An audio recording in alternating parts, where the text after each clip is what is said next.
ಕಾವೇರಿ ವಿಚಾರದಲ್ಲಿ ಸುಪ್ರೀಂ ಕೋರ್ಟ್ನಲ್ಲಿ ಹಿಯರಿಂಗ್ ಇತ್ತು. ಸುಪ್ರೀಂ ಕೋರ್ಟು ಎರಡು ರಾಜ್ಯಗಳ ವಾದವನ್ನು ಕೇಳಿ CWME ಆದೇಶವನ್ನೇ ಒತ್ತಿ ಹಿಡಿದಿದೆ, ಮಧ್ಯಪ್ರವೇಶ ಮಾಡಲ್ಲ ಅಂತ ಹೇಳಿದೆ. ಮುಂದಿನ 15 ದಿವಸ 5,000 ಕ್ಯೂಸೆಕ್ಸ್ ನೀರು ಬಿಡಬೇಕನ್ನುವಂಥ CWME ಆದೇಶ ಜಾರಿ ಮಾಡಬೇಕನ್ನುವಂಥ ವಿಚಾರವನ್ನು ಹೇಳಿದೆ. ಭಾಳ ದುರದೃಷ್ಟಕರ, ವೆರಿ ಅನ್ಫಾರ್ಚುನೇಟ್. ಮತ್ತೊಮ್ಮೆ ನಮ್ಮ ರಾಜ್ಯದ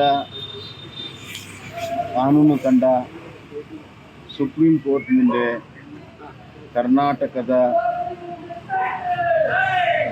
ವಸ್ತು ಸ್ಥಿತಿಯನ್ನು ತಿಳಿಸಲು ವಿಫಲರಾಗಿದ್ದಾರೆ. ನಾವು ಪ್ರೊಸೀಡಿಂಗ್ಸನ್ನು ನೋಡಿದಾಗ ಕೇವಲ ಕರ್ನಾಟಕ ಡ್ಯಾಮ್ನಲ್ಲಿ ಎಷ್ಟು ನೀರಿಲ್ಲ ಅನ್ನುವಂಥ ಮಾತುಗಳನ್ನೇ, ಕರ್ನಾಟಕ ವಿಚಾರಗಳನ್ನೇ ಅಷ್ಟೇ ಮಾತಾಡ್ತಾರೆ. ಆದರೆ ತಮಿಳುನಾಡಿನ ವಕೀಲರು ಕೇವಲ ತಮಿಳುನಾಡಲ್ಲ, ಕರ್ನಾಟಕ ಡ್ಯಾಮ್ ಬಗ್ಗೆ ವಿಚಾರ ಮಾಡ್ತಾರೆ, ಅದರ ಚರ್ಚೆ ಮಾಡಿಸ್ತಾರೆ.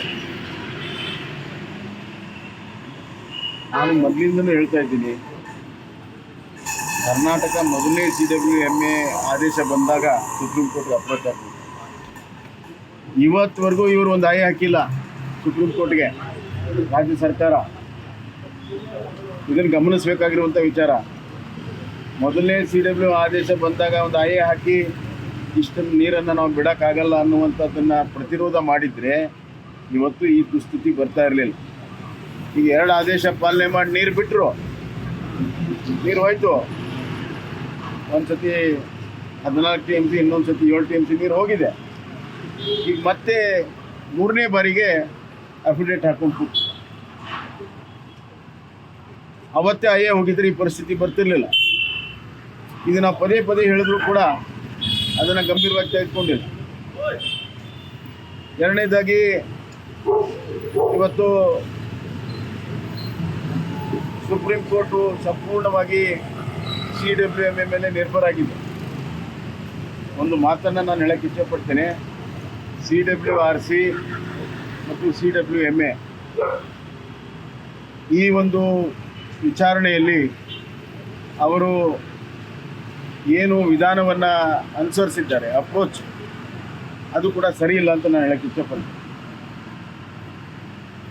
CWRCಯಲ್ಲಿ ಸಂಪೂರ್ಣವಾಗಿ ಟೆಕ್ನಿಕಲ್ ಮಾಹಿತಿ ಇರ್ತದೆ, 2 ರಾಜ್ಯಗಳ ಅವಶ್ಯಕತೆ ಇರ್ತದೆ, ಮತ್ತು ಎಷ್ಟು ಬಿಡಬೇಕು ಏನಂತ ಟ್ರಿಬ್ಯುನಲ್ ಆದೇಶವೂ ಕೂಡ ಇದೆ. ಅದೆಲ್ಲ ಇದ್ದಾಗಲೂ ಕೂಡ ಮಳೆ ಕಡಿಮೆ ಆಗಿದೆ, ಡಿಸ್ಟ್ರೆಸ್ ಏರಿದೆ ಅಂತ ಇದ್ದಾಗಲೂ ಕೂಡ ಪ್ರಾರಂಭದಿಂದ ನೀರು ಬಿಡುವಂಥ ಆದೇಶಗಳನ್ನು ಮಾಡ್ತಾನೇ ಇದ್ದಾರೆ. CWRC ಮಾಡಿರೋ ತಪ್ಪನ್ನು CWMEನೂ ಕೂಡ ಮಾಡಿದ್ದಾರೆ. CWMEಯಲ್ಲಿ ನಮ್ಮ ರಾಜ್ಯದವರು ಸರಿಯಾಗಿ ವಾದ ಮಾಡಲಿಲ್ಲ. ಮೊದಲೇ ಮೀಟಿಂಗ್ನಲ್ಲಿ 15,000 ಇದ್ದಿದ್ದು 10,000 ಮಾಡಿದೆ ಒಂದು ದೊಡ್ಡ ಸಾಧನೆ ಅಂತಂದು ಹೇಳ್ಕೊಂಡು ಓಡಾಡ್ತಾರೆ. ಈ ಥರ ಒಂದು ಸರ್ಕಾರ ಇದ್ದರೆ ಕರ್ನಾಟಕದ ಹಿತಾಸಕ್ತಿ ಹೆಂಗೆ ರಕ್ಷಣೆ ಆಗ್ತಿದೆ ಸ್ವಾಮಿ? ಮತ್ತು CWRC ತನ್ನ ಧೋರಣೆ ಸರಿ ಇಲ್ಲ. ಇಲ್ಲಿ ಯಾವ್ಯಾವ ಡ್ಯಾಮಲ್ಲಿ ಎಷ್ಟು ನೀರಿದೆ, ಎಷ್ಟು ಮುಖ್ಯನೋ, ಯಾವ್ಯಾವ ರಾಜ್ಯಗಳು ಎದಕ್ಕೆ ಉಪಯೋಗ ಮಾಡ್ತಾರೆ ಅನ್ನುವಂಥದ್ದು ಕೂಡ ಭಾಳ ಮುಖ್ಯ. ತುರ್ವೈ ಕ್ರಾಪ್ 2ನೇ ಬೆಳೆಗೆ ಇವತ್ತು ಕೇಳ್ತಾ ಇದ್ದಾರೆ ಅವರು. ಇಲ್ಲಿ ಒಂದು ಬೆಳೆಗೆ ನೀರಿಲ್ಲ, ಕುಡಿಯೋಕ್ಕೆ ನೀರಿಲ್ಲ. ಇದನ್ನು CWME ಗಮನಿಸಬೇಕಾಗಿದೆ. ಕೇವಲ ಸ್ಟ್ಯಾಟಿಸ್ಟಿಕ್ಸ್ ಮೇಲೆ, ಅಂಕಿ ಅಂಶಗಳ ಮೇಲೆ ನಿರ್ಣಯ ತೆಗೆದುಕೊಳ್ಳೋದಲ್ಲ ಇದು. ಅದಕ್ಕಾಗಿ ನಾವು ಪ್ರತಿ ಸತಿ ಹೇಳ್ತಿದ್ದೀವಿ ಗ್ರೌಂಡ್ ರಿಯಾಲಿಟೀಸ್ ಅಂತ. ಈ ಗ್ರೌಂಡ್ ರಿಯಾಲಿಟೀಸನ್ನು ಕನ್ಸಿಡರೇ ಮಾಡಿಲ್ಲ. ಇದು ಅತ್ಯಂತ ಖಂಡನೀಯ.